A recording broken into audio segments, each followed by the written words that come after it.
Selamat pagi pemirsa, saya Budi Arti akan menemani Anda dengan beragam informasi terkini di antaranya. Tabung gas bocor 3 rumah di Medan ludes terbakar. Curah hujan tinggi, warga Karo khawatir terjadi longsor. DPRD Simalungun rapat paripurna penetapan bupati dan wakil bupati terpilih. Selain cuplikan berita tadi, kami juga akan menghadirkan beragam informasi lainnya. Pemirsa, kita jelang sumut hari ini pagi selengkapnya.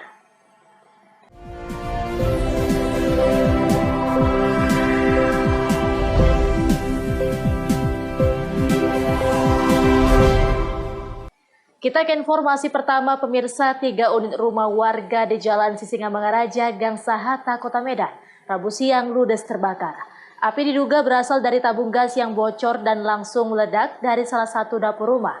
Api dengan cepat merambat ke rumah lainnya.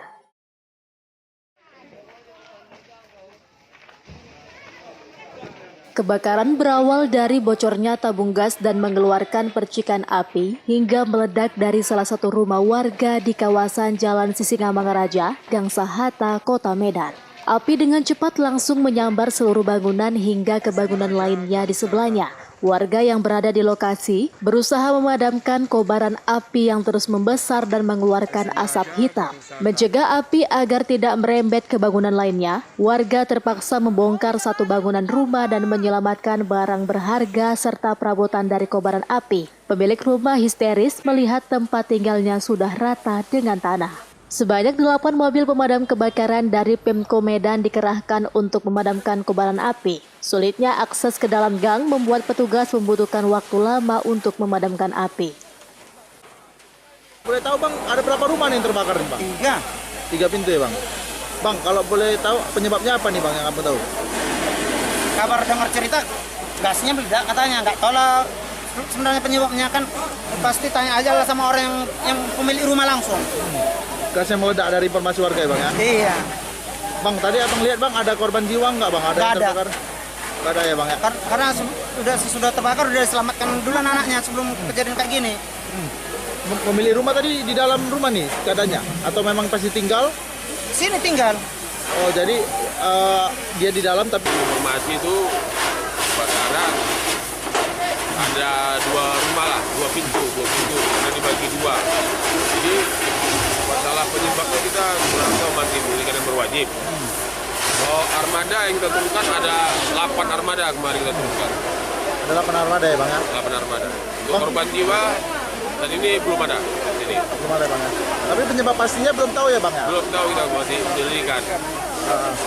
Bang, terus kemudian ini dalam pemadaman ini berapa personil yang dikerahkan Bang? Dalam pemadam ini kita kerahkan tuh ada 25 di lapangan. Tidak ada korban jiwa, namun kerugian mencapai ratusan juta rupiah. Kebakaran ini pun sempat menarik perhatian warga dan pengguna jalan yang melintas. Daniel Pekwali melaporkan untuk Eva Rina TV. Sementara itu pemirsa, Badan Narkotika Nasional berkolaborasi dengan Bea Cukai dan Afsek Bandar Kuala Namu berhasil menggagalkan upaya penyelundupan narkotika jenis sabu dari Aceh ke Solo melalui Bandara Kuala Namu. 4 kurir berhasil diamankan beserta barang bukti sabu seberat 2 kg.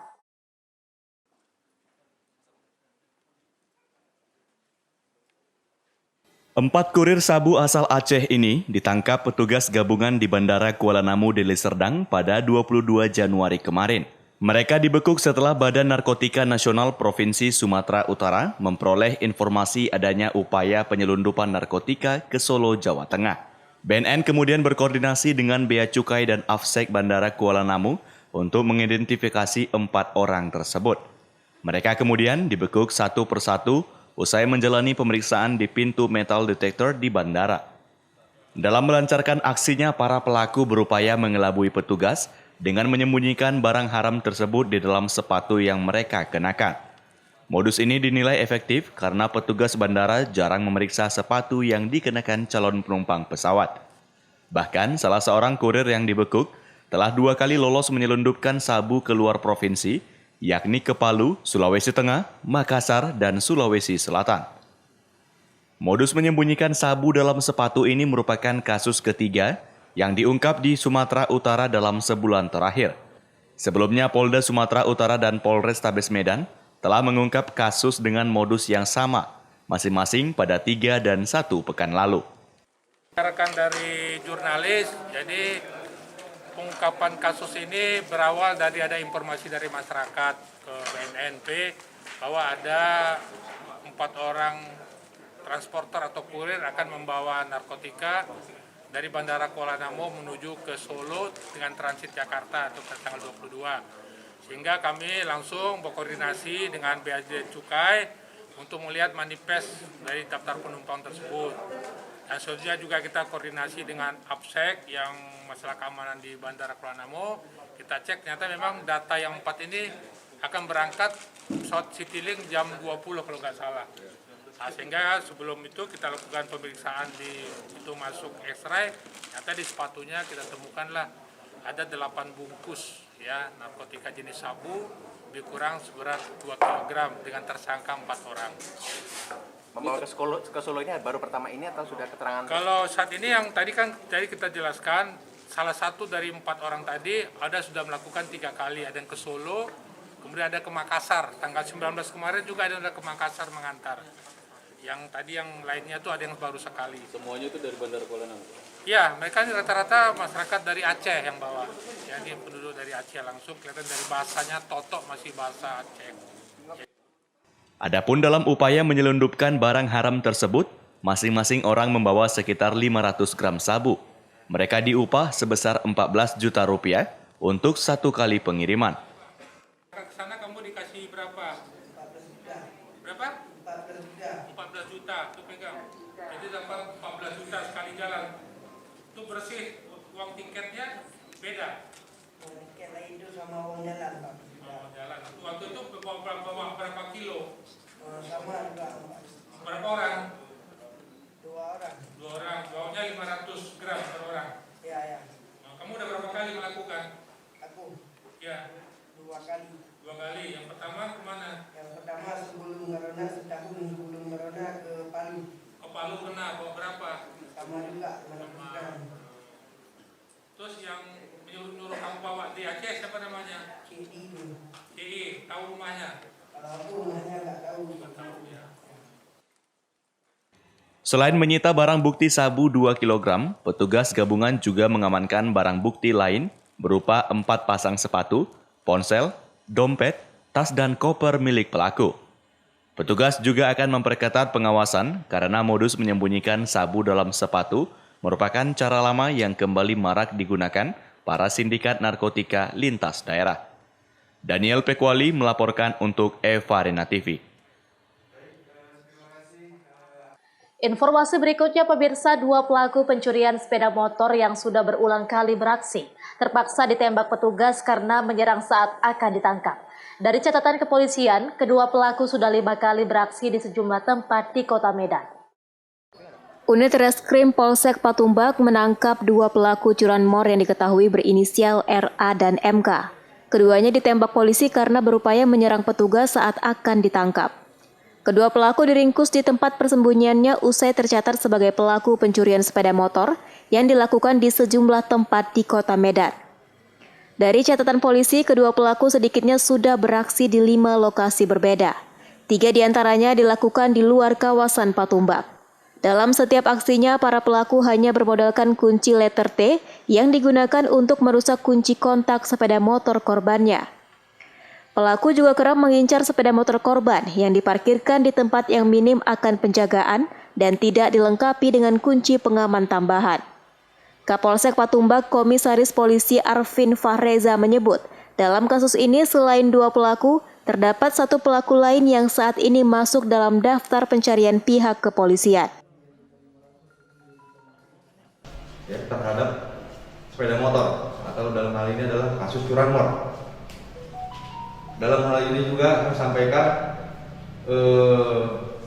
pelaku ada 2 orang yang kita amankan dengan inisial MK alias D, kemudian RA alias R, dan 1 orang masuk dalam daftar pencarian orang. Terkait pengungkapan ini, ya, kami ungkap kejadian ini yaitu adalah 1 hari setelah kejadian curanmor, yang mana kejadian terjadi pada tanggal 29 Desember tahun 2020. Kemudian berhasil kami amankan 2 orang pelaku keesokan harinya tanggal 30 Desember tahun 2020. Dan pada saat ini juga kami sampaikan hasil ungkap ini adalah ada sebanyak 5 TKP yang berhasil kami ungkap, yang mana 2 diantaranya adalah di wilayah hukum Polsek Patumba, sedangkan 3 lainnya adalah di wilayah Medan Kota, ya, kemudian di Medan Baru, dan juga di wilayah Sunggal. Untuk mempertanggungjawabkan perbuatannya, kedua pelaku dijerat pasal 363 KUH Pidana tentang pencurian dengan hukuman 7 tahun penjara. Wahyu Pratama melaporkan untuk Evarina TV. Sumut hari ini masih akan kembali sesaat lagi, tetaplah bersama kami.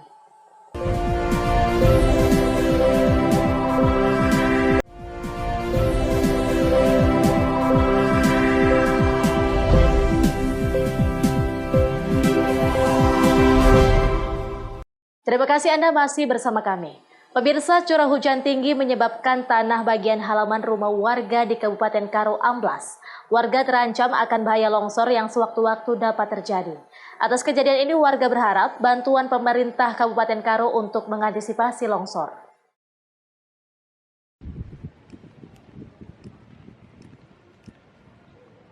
Cuaca ekstrim, hujan deras dan angin kencang yang menerpa Kabupaten Karo beberapa hari terakhir menyebabkan tanah di halaman rumah warga di Kota Wisata Brastagi amblas. Tanah amblas ini berada tepat di belakang rumah warga dan di bawahnya terdapat beberapa rumah padat penduduk lainnya. Menurut salah seorang warga, dirinya khawatir akan tanah amblas yang menerjang rumahnya dikarenakan curah hujan yang sangat tinggi. Dirinya mengaku sudah melaporkan hal ini kepada pemerintah Kabupaten Karo dan atas laporan tersebut, pemerintah telah melakukan kunjungan. Namun sampai saat ini belum ada tindak lanjut untuk mengantisipasi jika sewaktu-waktu terjadi longsor susulan. Dirinya pun berinisiatif menggunakan biaya pribadi serta bantuan dari warga untuk membangun bronjongan sebagai penahan tanah longsor. Kejadiannya terjadi pada tanggal 12 Januari, tepatnya pukul 4 pagi kalau nggak salah itu. Langsung waktu itu kita laporkan ke Kepling. Jadi Kepling kita yang ambil inisiatif menghubungi ya pihak-pihak yang berkaitan dengan daerah lah gitu. Ya, Kak melihat ini kan kondisinya sudah sampai di badan rumah kita nih Kak. Ya. Kita sebagai yang tinggal di rumah ini seperti apa nih Kak? Khawatir atau seperti ya, apa? Sangat khawatir lah, apalagi kalau curah hujan tinggi. Ya seperti tadi malam lah kan, curah hujan sangat tinggi. Jadi kita udah was-was, nggak bisa tidur, terus terang aja nggak bisa tidur. Sampai terjadi juga tadi malam ada jatuh gitu kan, kami kira rumah kami yang udah jatuh, ternyata semen yang jatuh. Jadi kami pokoknya nggak bisa tidur lagi. Nggak bisa tidur ya Kak. Warga sangat mengharapkan bantuan dari pemerintah Kabupaten Karo untuk membangun bronjongan tambahan guna menahan tanah agar tidak terjadi longsor. Chandra Bukit melaporkan untuk Evarina TV. Sementara itu, pemirsa, 4 miliar lebih kerugian negara di Kabupaten Nias Utara yang merupakan hasil pemeriksaan BPK RI sejak tahun 2010 hingga 2020 belum dikembalikan kepada negara melalui pemerintah daerah setempat. Semestinya kerugian negara yang mencapai 4 miliar rupiah lebih pada pelaksanaan dan pengelolaan keuangan daerah di Kabupaten Nias Utara dilimpahkan ke penegak hukum. Karena sejak Nias Utara terbentuk menjadi satu daerah otonomi baru di Provinsi Sumatera Utara tahun 2010, sampai saat ini hasil pemeriksaan BPK RI tidak ditindaklanjuti secara serius. Dari beberapa paket proyek pembangunan di Kabupaten Nias Utara dengan nilai mutu dan kualitas yang sangat diragukan, menjadi temuan kerugian negara yang seharusnya dikembalikan dalam rentang waktu yang tidak terlalu lama dan tidak bertahun-tahun. Kerugian negara yang berjumlah 4 miliar rupiah lebih itu diterangkan oleh Kepala Inspektorat Kabupaten Nias Utara, yang menurutnya dengan nilai tersebut tercatat dari tahun ke tahun sejak 2010 lalu. Tunggakan yang mencapai 4 miliar rupiah dan belum dilunasi tersebut merupakan tanggung jawab sejumlah pihak terkait, seperti rekanan proyek pengadaan barang dan jasa pemerintah, para pengelola dana desa, termasuk sejumlah pihak dari organisasi perangkat daerah.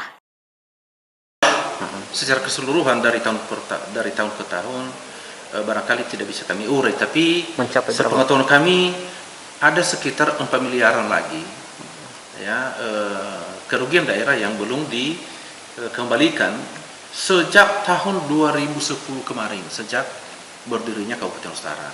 Di akhir-akhir ini sudah sedikit banyak sudah ditindaklanjuti, tapi temuan-temuan pemeriksaan di awal berdirinya Kabupaten Ostara sampai sekarang masih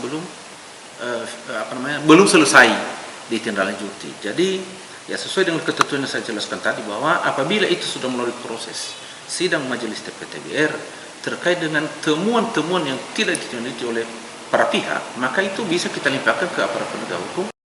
Sejumlah pihak yang seharusnya bertanggung jawab untuk mengembalikan keuangan negara tersebut, termasuk unsur pimpinan pemerintah daerah, abai dalam menindaklanjutinya. Hugo Manozega melaporkan untuk Evarina TV. Pemirsa, Hari Bakti ke-71 tahun Kantor Kementerian Hukum dan HAM Imigrasi Kelas 2 TPI Tanjung Balai Asahan bersama staf imigrasi melaksanakan upacara bendera secara virtual yang dipimpin oleh Kepala Kantor Tanjung Balai Asahan. Kegiatan tersebut menerapkan protokol kesehatan.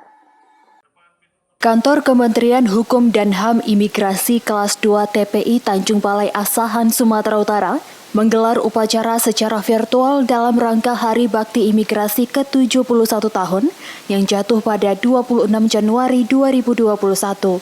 Upacara Hari Bakti Imigrasi ke-71 tahun dilaksanakan secara sederhana di Taman Imigrasi Kelas 2 TPI Tanjung Balai Asahan bersama Kementerian Hukum dan HAM Pusat. Kegiatan ini menerapkan protokol kesehatan COVID-19. Ini adalah Hari Bakti Imigrasi tanggal 26 Januari tahun 2021, imigrasi berulang tahun ke-71. Dalam acara ulang tahun ini kita adakan dengan sederhana, dengan menekankan protokol kesehatan. Jadi kita melaksanakan upacara dalam bentuk daring dengan kantor pusat imigrasi di Jakarta. Tema untuk ulang tahun imigrasi kali ini adalah imigrasi bersatu dalam jarak menuju Indonesia Maju. Itulah tema untuk ulang tahun imigrasi di tahun 2021 ini. Wanda Pratama melaporkan untuk Evarina TV. Seputar ini masih akan kembali sesaat lagi, tetaplah bersama kami.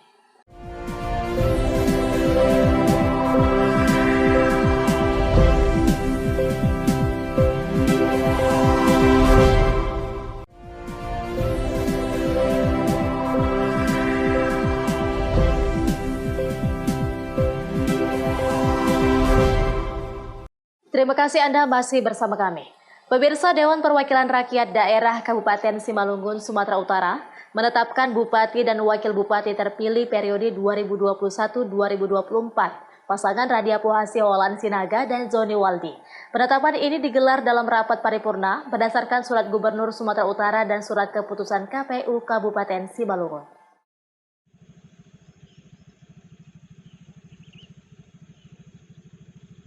Dewan Perwakilan Rakyat Daerah Kabupaten Simalungun, Sumatera Utara, Senin tanggal 25 Januari 2021 kemarin, menggelar rapat paripurna penetapan Bupati dan Wakil Bupati terpilih, pasangan Radiapo Hasiolan Sinaga dan Zoni Waldi, di Gedung Paripurna DPRD Simalungun di Pematang Raya. Rapat dipimpin langsung oleh Ketua DPRD Simalungun Timbul Jaya Sibarani, berdasarkan surat Gubernur Sumatera Utara dan surat keputusan KPU Kabupaten Simalungun tentang penetapan pasangan calon bupati dan wakil bupati terpilih. Dalam kesempatan tersebut, Timbul Jaya Sibarani juga mengumumkan masa akhir jabatan Bupati Simalungun saat ini JR Saragi dan Wakil Bupati Amran Sinaga pada tanggal 22 April 2021 mendatang. Sekretaris DPRD Kabupaten Simalungun Sahat Simangunsong mengatakan, rapat paripurna ini merupakan salah satu persyaratan yang akan disampaikan kepada Gubernur agar ditindaklanjuti ke Menteri Dalam Negeri.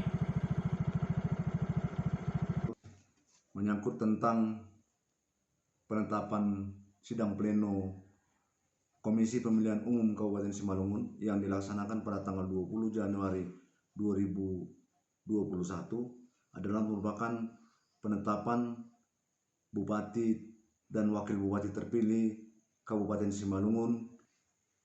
Hasil sidang pleno tersebut, maka KPU akan menyurati Ketua DPRD untuk dibuat laksanakan dengan paripurna. Selanjutnya, bahwa pada tanggal 21 Januari, DPRD Simalungun, Sekretariat DPRD menerima surat dari Gubernur Sumatera Utara yang pada intinya menyatakan DPRD Kabupaten Simalungun melaksanakan paripurna dalam rangka pengumuman hasil penetapan pasangan calon kepala daerah, wakil kepala daerah terpilih, hasil pilkada yang disampaikan oleh KPU. Atas surat tersebut, DPRD Simalungun telah melaksanakan paripurna pada tanggal 25 Januari yang dihadiri oleh Perkopimda. Pleno ini merupakan salah satu persyaratan yang akan kami sampaikan kepada Gubernur, dan Gubernur akan menindaklanjuti kepada Menteri Dalam Negeri. Rapat paripurna tersebut dihadiri oleh Wakil Bupati Simalungun Amran Sinaga, Kapolres Simalungun AKBP Agus Waluyo, dan Joni Waldi selaku Wakil Bupati Simalungun terpilih, serta beberapa instansi terkait. Dosi Simarmata melaporkan untuk Evarina TV. Pemirsa, Badan Pertanahan Karo menggelar sosialisasi pembuatan sertifikat tanah kepada warga. Hal ini bertujuan agar tanah milik warga sah dalam hukum serta mengantisipasi oknum-oknum mafia tanah yang dapat mengambil hak masyarakat. Badan Pertanahan Kabupaten Karo menggelar sosialisasi pendaftaran tanah sistematis lengkap atau PTSL kepada warga Desa Ketaren, Kecamatan Kabanjahe, Kabupaten Karo di Aula Gedung Halilintar, Kabupaten Karo. Menurut Kepala Kantor Pertanahan Kabupaten Karo, program PTSL ini merupakan program pemerintah agar warga yang memiliki tanah dapat terlindungi hak kepemilikannya yang sah di mata hukum dan negara. Selain itu, sosialisasi ini juga bertujuan untuk memberikan pemahaman kepada warga tentang pentingnya mendaftarkan tanah milik mereka kepada negara, guna mengantisipasi adanya penyerobotan lahan oleh oknum yang tidak bertanggung jawab di hari kedepannya. Penyuluhan pendaftaran tanah sistematis lengkap tahun anggaran 2021 yang sudah dicanangkan oleh Presiden Jokowi. Artinya seluruh aparat pemerintah, mulai dari menterinya sampai kepada bawahannya, sampai kepada desa-desanya, kepada lurahnya, kepada warga masyarakatnya, harus siap mensukseskan kegiatan ini sebagai program strategis nasional untuk mendaftarkan seluruh tanah-tanah di Negara Kesatuan Republik Indonesia. Bu, harapan kita khusus di Kabupaten Karo dengan adanya sosialisasi ini seperti apa nih, Bu? Harapannya seluruh warga masyarakat yang sudah kita suluh beramai-ramai mendukung kegiatan pendaftaran sistematis lengkap. Dan hari ini dengan narasumber kami dari Pak Kejari, Pak Denny Ahmad, Pak Bupati yang diwakili Pak Kepala BPKP AD, Pak Andarias Tatarikan, dan dari Kapolres juga ada Pak Kadit tadi, Pak Rajak. Tim benar-benar lengkap. Kegiatan itu juga dihadiri oleh Kejaksaan Negeri Karo, Polres Tanah Karo, dan pemerintah Kabupaten Karo. Kepala Kejaksaan Negeri Karo mengatakan sosialisasi ini sangat penting untuk memberikan pengetahuan kepada warga, dikarenakan banyak terjadi gugatan ke pengadilan akibat tidak didaftarkannya tanah tersebut ke negara. Pertama, pendaftaran tanah sistematis lengkap ini adalah program pemerintah, prioritas pemerintah, ya kan? Kita memberikan pemahaman kepada masyarakat betapa pentingnya pendaftaran tanah ini. Ini terkait dengan legal standing masyarakat nantinya, legal standing masyarakat, kemudian nanti dalam proses-proses pembangunan itu tidak terhambat, ya kan? Apabila ini sudah terdaftar, kita bisa mendata, termasuk juga aset-aset yang dimiliki oleh pemerintah sehingga dapat dimanfaatkan untuk kepentingan masyarakat. Seperti itu. Saat ini kita memberikan kepada masyarakat pemahaman terhadap pentingnya dari pendaftaran tanah sistematis lengkap ini. Terima kasih. Untuk saat ini sosialisasi digelar di Kecamatan Kabanjahe, namun kedepannya akan kembali dilakukan di setiap kecamatan di Kabupaten Karo. Chandra Bukit melaporkan untuk Evarina TV. Pemirsa, demikianlah rangkaian informasi dalam Sumut hari ini pagi. Saya Budi Arti, mewakili kerabat kerja yang bertugas pamit undur diri. Terima kasih dan sampai jumpa.